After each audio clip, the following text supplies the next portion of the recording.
जय हिंद दोस्तों, मैं कुंदन फिर से आपके सामने एक नई वीडियो को लेकर के आया हूँ।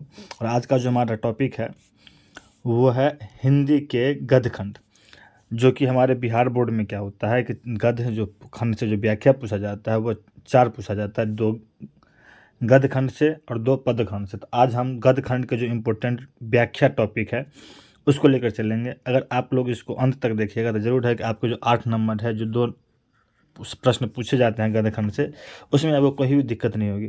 और ये जो वीडियो है वो जो बिहार बोर्ड में एग्ज़ाम देने वाले जो बच्चे हैं, साइंस वाले, कॉमर्स के और आर्ट्स के, इन से तीनों बच्चों के लिए महत्वपूर्ण है। तो बिना वीडियो को स्किप किए हुए इस वीडियो को अंत तक देखिए, ताकि आपको जो एग्ज़ाम में जो व्याख्या आएगा, उसके गद्यखंड का जो व्याख्या आएगा, उसमें आपको कोई भी किसी भी तरह की कोई समस्या नहीं आएगी। तो चलिए हम बिना किसी देरी के अपने प्रश्नों पर चलते हैं। और हमारा जो पहला प्रश्न है वो है कि जिस पुरुष में नारीत्व नहीं अपूर्ण है। तो ये जो पंक्ति है वो अर्धनारीश्वर से ली गई है, ठीक है। और इसके जो लेखक हैं वो है आपके रामधारी सिंह दिनकर। इनमें क्या है ना, रामधारी सिंह दिनकर जी कहते हैं कि वह पुरुष, अगर कोई पुरुष नारी के गुण ले लेता है तो नारी का कौन सा गुण, तो नारी के अंदर क्या होता है ना, दया, माया, सहिष्णुता और भीरुता, ये कुछ गुण है जो स्त्रियोचित गुण होते हैं। इन सब को अगर पुरुष अपने अंदर अंगीकार कर लेगा तो उसके पौरुष में कोई कमी नहीं आएगी, लेकिन बल्कि उसमें बढ़ोतरी होगी। अगर वो इस गुण को अपनाएगा तो उसके नारीत्व गुण को अपनाने से वो जो पहले अपूर्ण रहता है, जो अधूरा है, वो अधूरा से पूर्ण हो जाएगा, ठीक है। इस पे हमारे प्रेमचंद जी जो हैं वो भी कहे हैं कि पुरुष जब नारी के गुण ले लेता है तो वो देवता बन जाता है, ठीक है। तो उसी को हमने इसमें लिखा है, और लिखा है कि प्रस्तुत पंक्ति अर्धनारीश्वर निबंध से ली गई है, जिसके निबंधकार रामधारी सिंह दिनकर है। और रामधारी सिंह दिनकर कहते हैं कि नारी में दया, माया, सहिष्णुता और भीरुता जैसे स्त्रियोचित गुण हैं होते हैं। दया के कारण ही वो देवी कहलाती है। सही बात है। यदि इन गुणों को पुरुष अंगीकार यानी कि अपना ले, तो पुरुष के पौरुष में, यानी पुरुष के जो पौरुष है, मर्द जिसको हम लोग मर्दानगी कहते हैं, उसमें कोई दोष नहीं आता, उसमें कोई कमी नहीं आता, बल्कि पुरुष इन नारीत्व गुण को अपना करे। कौन सा गुण? दया, माया, सहिष्णुता, भीरुता, ये सब गुण अपना करके जो पहले अपूर्ण है वो अपूर्ण से पूर्ण हो जाता है। और इसमें हमारे प्रेमचंद जी भी कहते हैं कि पुरुष जब नारी के गुण लेता है तब वह क्या बन जाता है? देवता बन जाता है। तो उम्मीद है कि आपको जो व्याख्या समझ में आ गया होगा, ठीक है।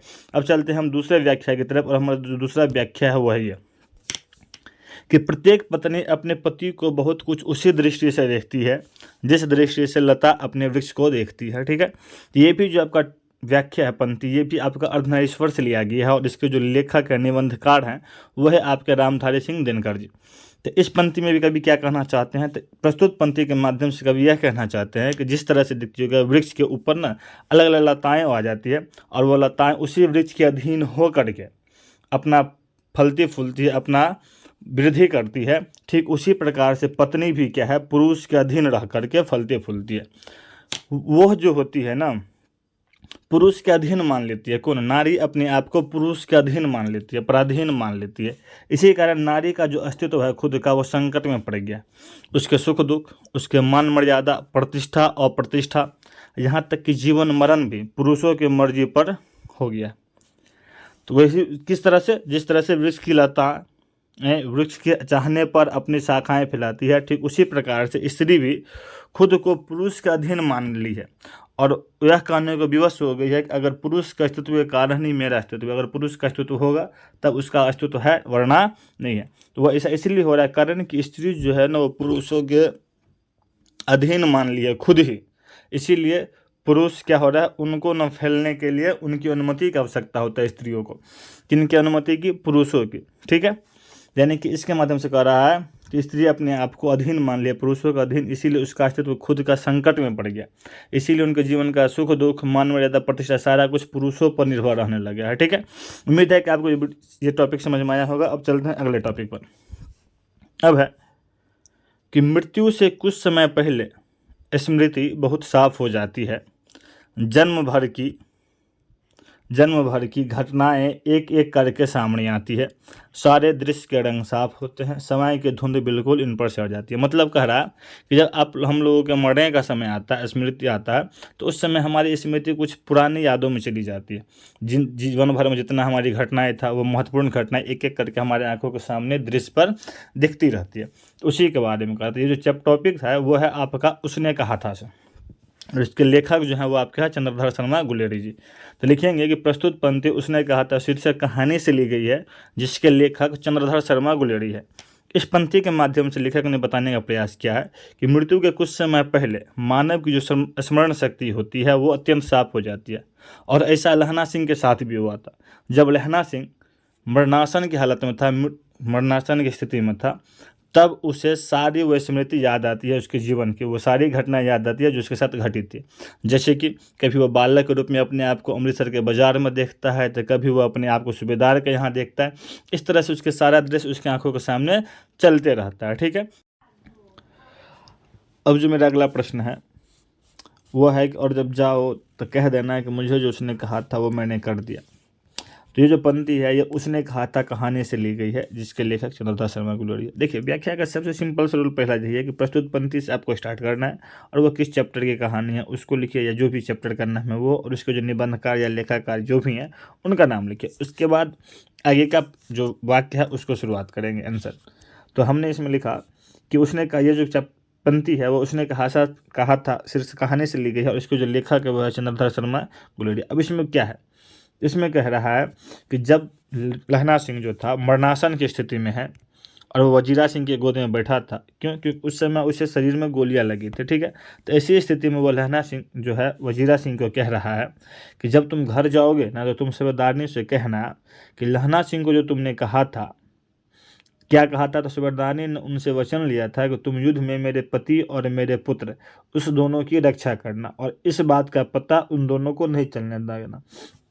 और इस वचन को लहना सिंह क्या करता है, अपना जीवन का बलिदान देकर पूरा करता है। तो वही बात लहना सिंह जो है वो वजीरा सिंह को कह रहा है कि जब तुम घर जाओगे तो सूबेदारनी से कहना कि जो उसने कहा था, किसने, सूबेदारनी ने, किससे, तो लहना सिंह से कहा था, वह उसने कर दिया। अर्थात उसने अपने जीवन की बलिदान को दे करके उसके पुत्र बोधा सिंह और उसके पति हजारा सिंह की रक्षा की है।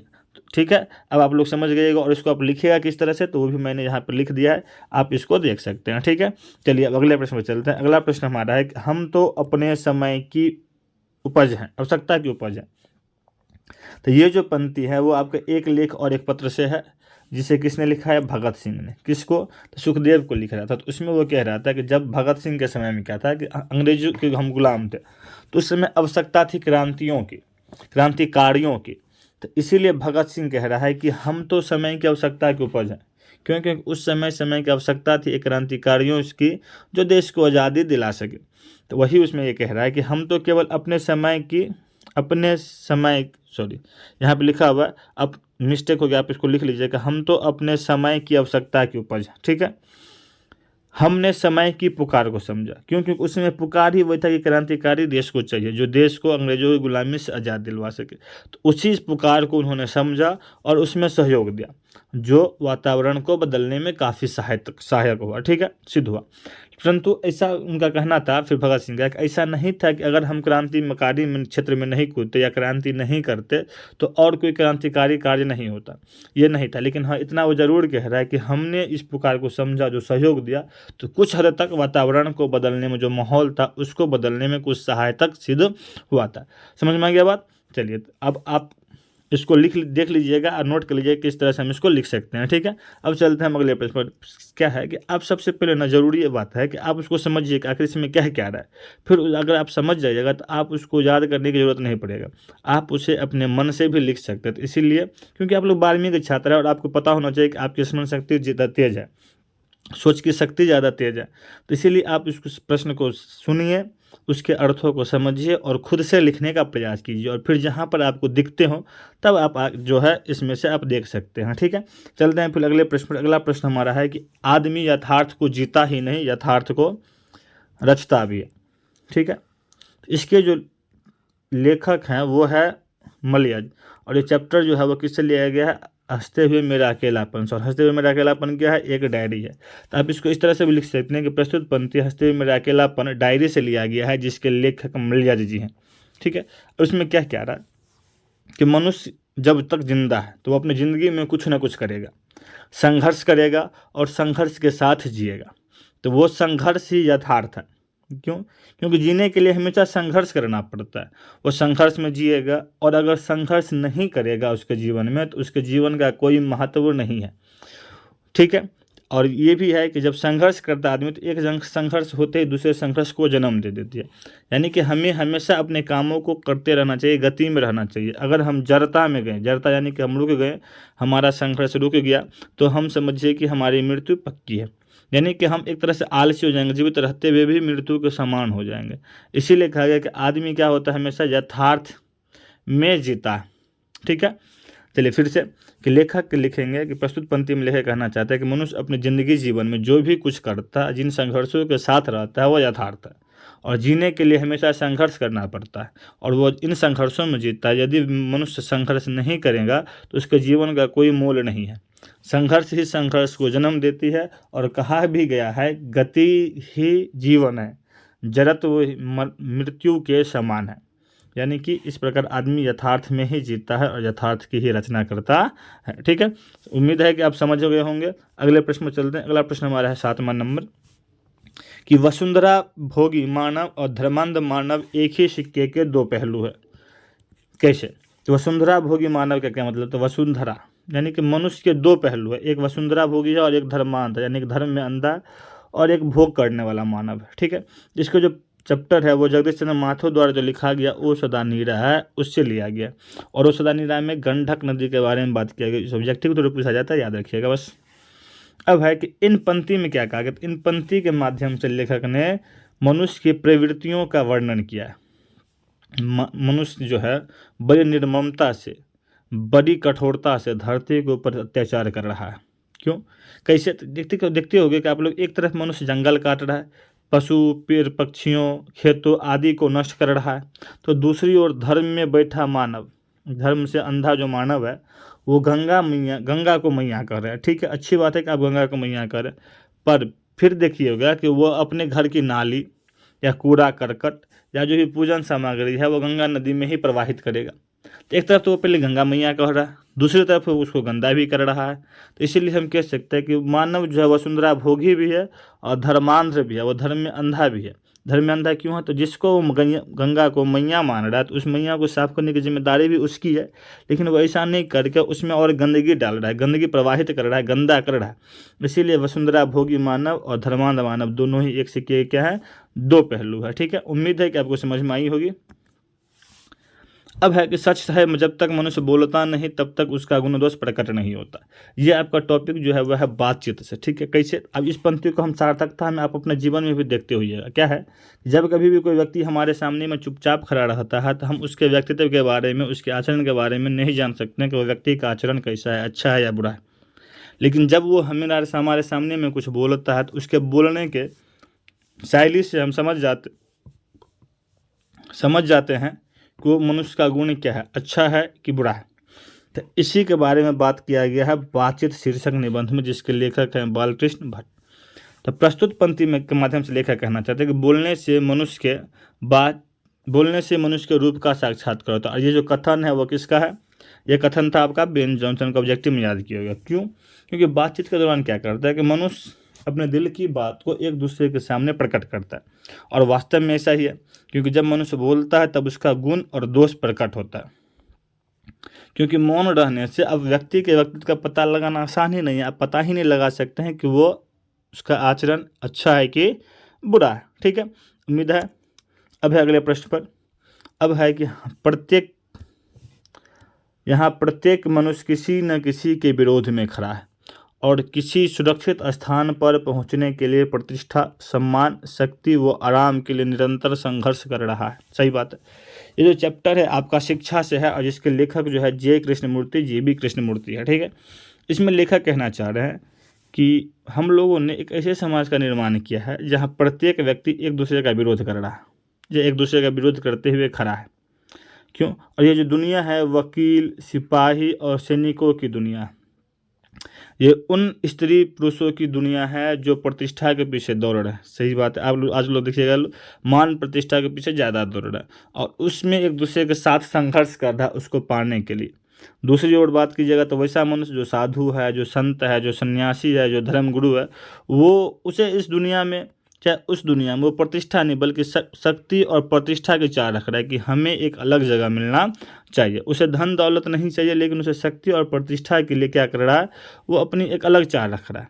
इसीलिए लेखक कह रहा है कि प्रत्येक मनुष्य किसी न किसी के विरोध में है, चाहे वह कोई भी हो, चाहे वो प्रतिष्ठा के लिए हो, चाहे सम्मान के लिए, शक्ति के लिए और आराम के लिए, हमेशा वो क्या कर रहा है, निरंतर संघर्ष कर रहा है। ठीक है, अब चलते हैं अगले प्रश्न पर। अगला प्रश्न हमारा है कि व्यक्ति से नहीं, हमें तो नीतियों से झगड़ा है, सिद्धांतों से झगड़ा है, कार्यों से झगड़ा है। तो ये जो पंक्ति है वो जयप्रकाश नारायण के द्वारा, सॉरी ये 2 बार लिखा गया तो इसको कैंसिल कर दीजिए।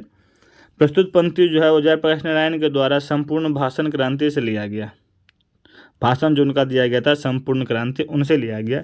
इसमें क्या था कि जयप्रकाश नारायण के जो कुछ मित्र थे वो चाहते थे कि जयप्रकाश नारायण जी और इंदिरा जी का मिल मिलाप हो जाए, मित्रता हो जाए, दोस्ती हो जाए। तो इस संबंध में जो है जयप्रकाश नारायण जी अपने मित्र से कहते हैं कि मुझे उनसे, चाहे वो इंदिरा गांधी हो चाहे कोई और हो, उनसे हमें व्यक्तिगत झगड़ा नहीं है, बल्कि हमें उनकी गलत नीतियों, गलत सिद्धांतों और गलत कार्यों से झगड़ा है। जो भी कोई व्यक्ति गलत कार्य करेगा, गलत सिद्धांत उनके होंगे, तो मैं उनका विरोध करूंगा, चाहे वो कोई भी हो, चाहे वो हमारी प्रधानमंत्री इंदिरा गांधी ही क्यों न हो, मैं उनका विरोध करूंगा।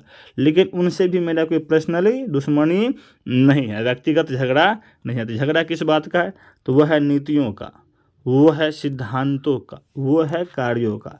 जो भी गलत नीति अपनाएगा, जो इसके भी सिद्धांत गलत होंगे, जिनके भी कार्य गलत होंगे, मैं उनका विरोध करूंगा। विरोध करने में मैं पीछे हटने वाला